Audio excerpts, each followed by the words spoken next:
Hi, everybody. Welcome to the Sacred Wheel Immersion speaker series. This is a year-long series where for each month of the year, I speak to somebody new about the topic of creating a world of peace, justice, beauty, and delight. And this month, for the month of June, we are talking to Sam Roberts, who is an herbalist.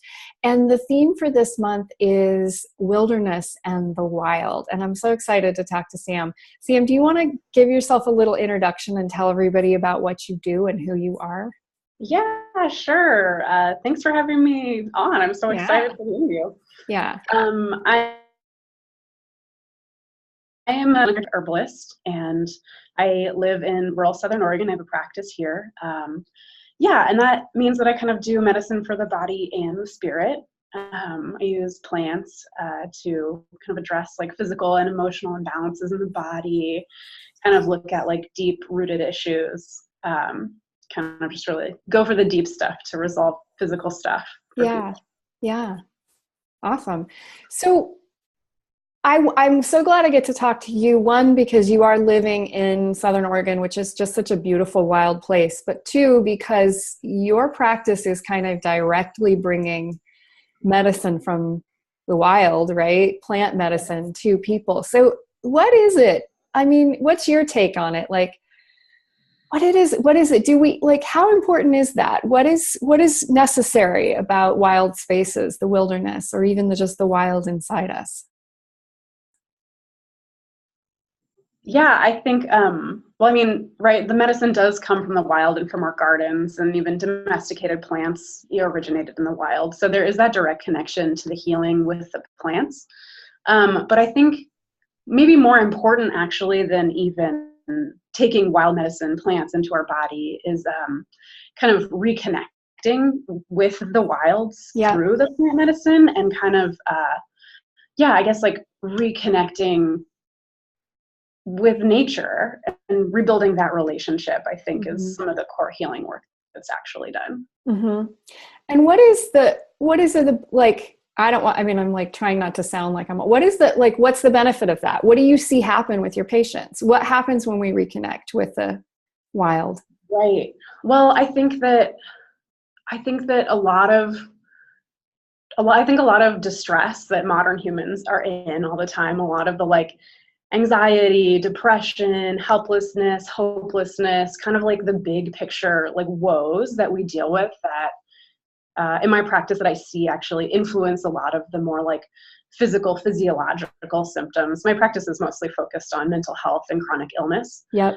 See these interplaying constantly. I think that at the root of a lot of that is like the disconnect, like how we are so disconnected from being the animals that we are and our relationships. I mean, we're disconnected really with most of our relations. If we're like told our relations are only humans, that means we lose our relations to the animals, we lose our relations to the plants, we lose our relation to the water and the land base, and so it renders us pretty isolated, and I think ultimately removed from the like larger collective web. And I think it also removes us from our personal power and authority.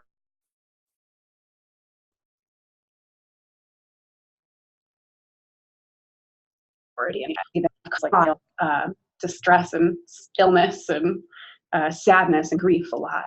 Yeah.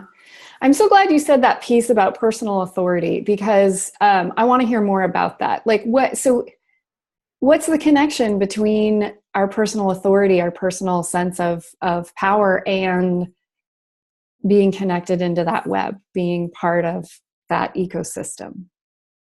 Right. Well, I think it's like, so I think we live under capitalism, and like the main tool of capitalism is to disconnect us from our land base. And capitalism has done that very effectively, and it makes us very easy to govern and very dependent on capitalist structures.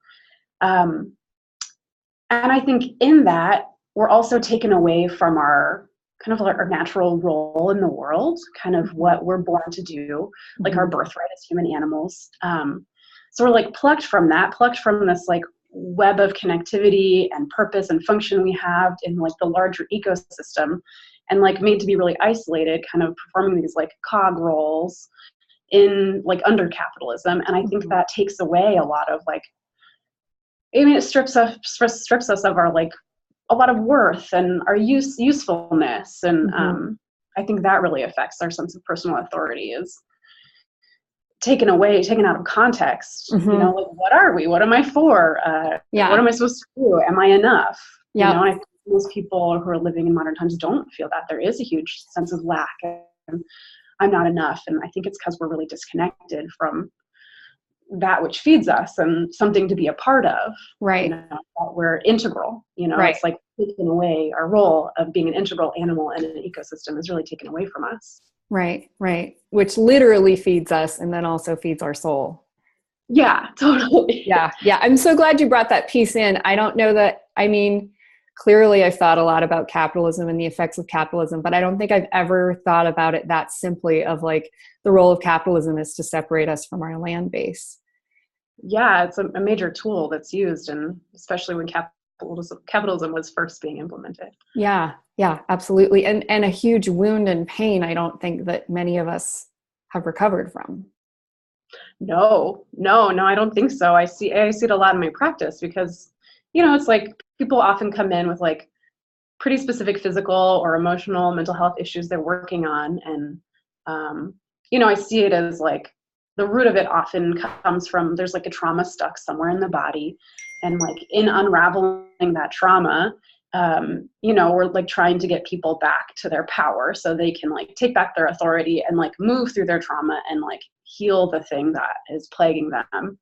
And like such a great tool in that is connecting people back to like the natural world through the plants that they're taking, and just like having the plants and building like reciprocal relationship with those plants help to like move them back into their authority and be like connected of like, okay, right, I'm a human, I live on this earth, like I connect the like stars to the earth, and here I am, you know. Okay. Do you think that reforming that relationship is an integral part to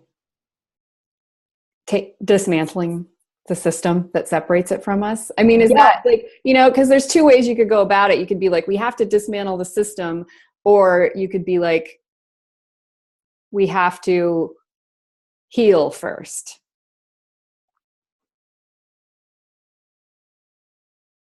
I think we froze up.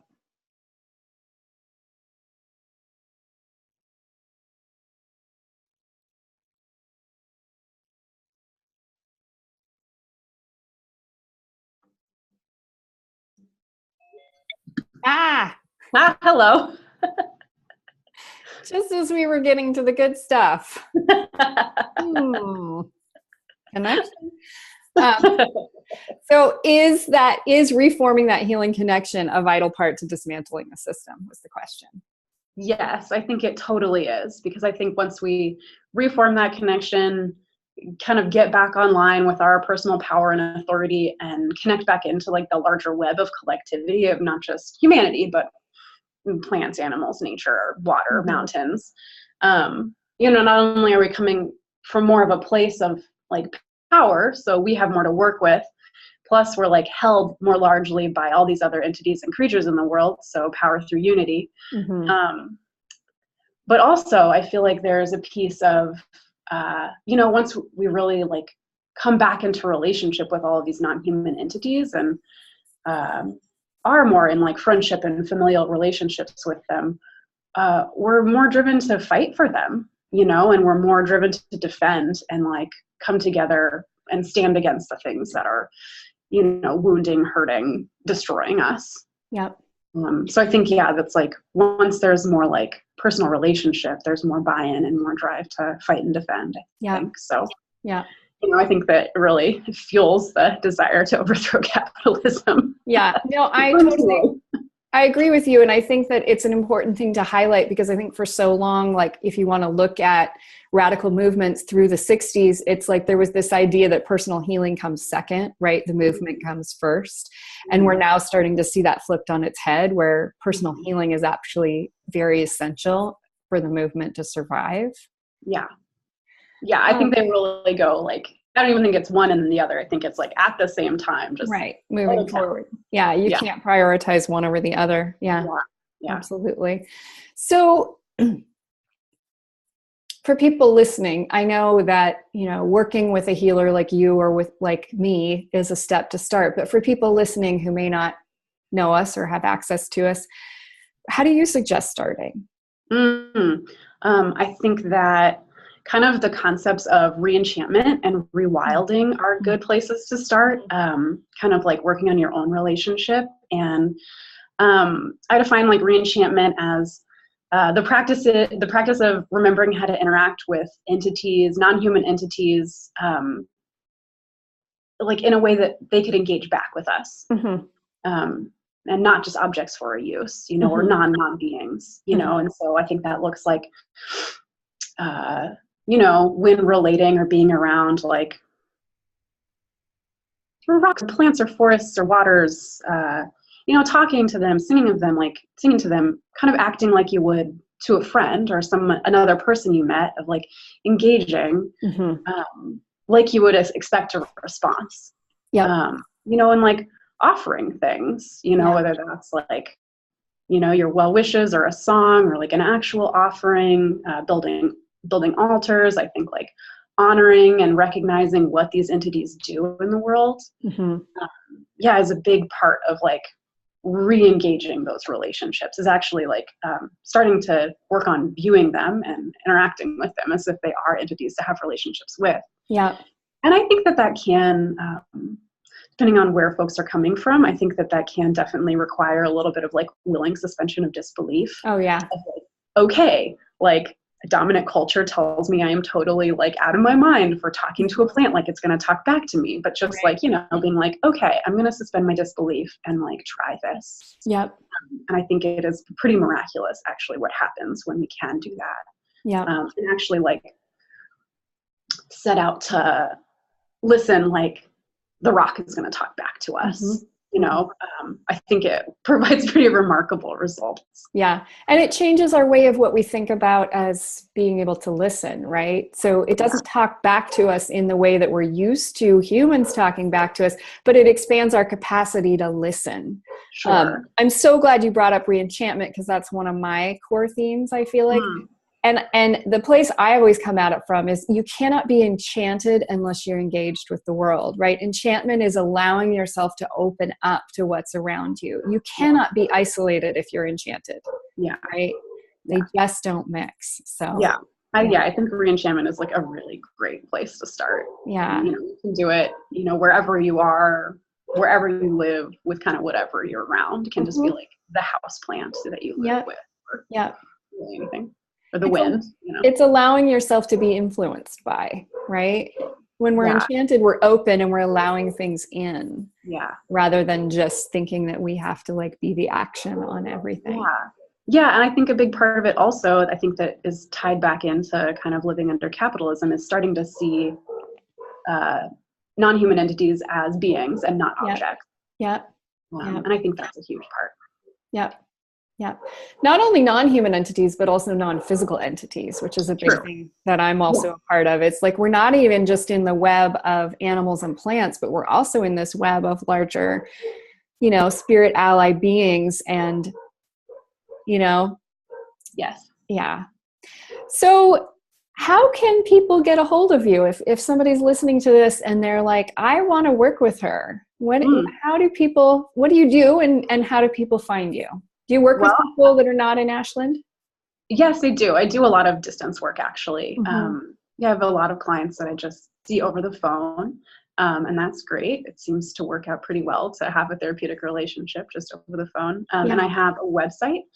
It's www.wolfstarherbs.com. And so that is my website. And then also my email address is wolfstarherbs@gmail.com. Okay. And we'll include links to both of those below these videos and recordings. Go ahead. Did I cut you off?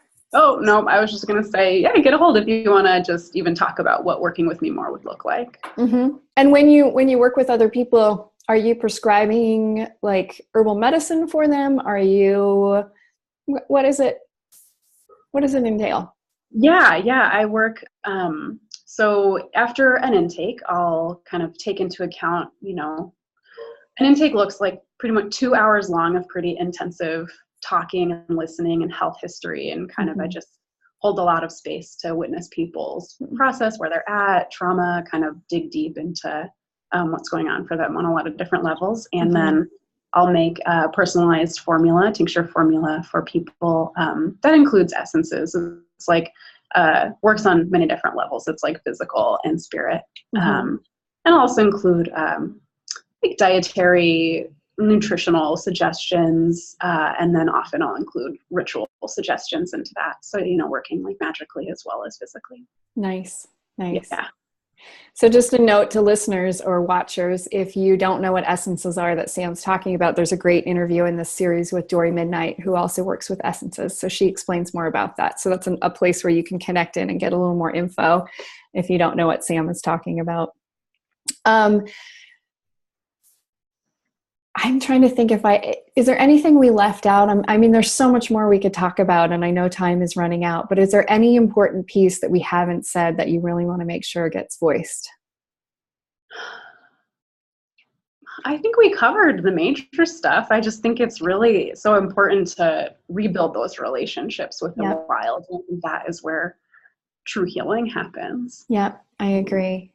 And I think it's so easy to just start, and it doesn't have to be a big deal, and it doesn't have to be a big epiphanous moment. It can be as easy as just like starting to like recognize and say thank you, and really like honor natural forces. Yeah. One of the things I've talked about with other people on this series is that our bodies are innately wired to need nature. It's like a missing component, like nature deficiency syndrome, like discharging trauma, moving emotions through, feeling a sense of peace. It's all like our bodies are innately wired. Our nervous system receptors in our eyes do better when we're looking at the like irregular patterning of leaves in the woods rather than like straight, man-made structures. And I just feel like that's one piece that needed to get voiced, of like, this is a piece of our humanness that we need, like physically need. Science has proved it now. Like, we do better with that connection. So yeah, something I'm looking forward to in the future, working towards, is kind of getting people out into the woods, as a form of therapy. I'm still trying to figure out how that will work, but especially kind of working with people to go do kind of wilderness restoration projects, to like physically get their hands back in the soil, to be like working with their bodies to heal the wounds that humanity has done to the earth, kind of as a way of re-engaging with that reciprocal relationship. So, we as humans can once again really engage in the ecosystem as an integral part, something that, as a force that like creates life and healing. Yeah. And that is something that I feel like is big and exciting and on the horizon. Yeah. Oh, so important. Thank you so much. Thank you so much for being here and entertaining this discussion with me. Yeah, this is a wonderful talk. Thanks for having me on. Yeah, you're so welcome. So this has been the June episode of the Sacred Wheel Immersion series. If you want to know more about Sam or get in touch with her, there's going to be links below the videos on YouTube and also with the podcasts that I release. If you want to be informed of new episodes on this series, there is a link also to my website where you can sign up, and I will email you every time I release a new episode. So thanks so much, Sam Roberts. And again, this is Allison Carr and the Sacred Wheel Immersion series.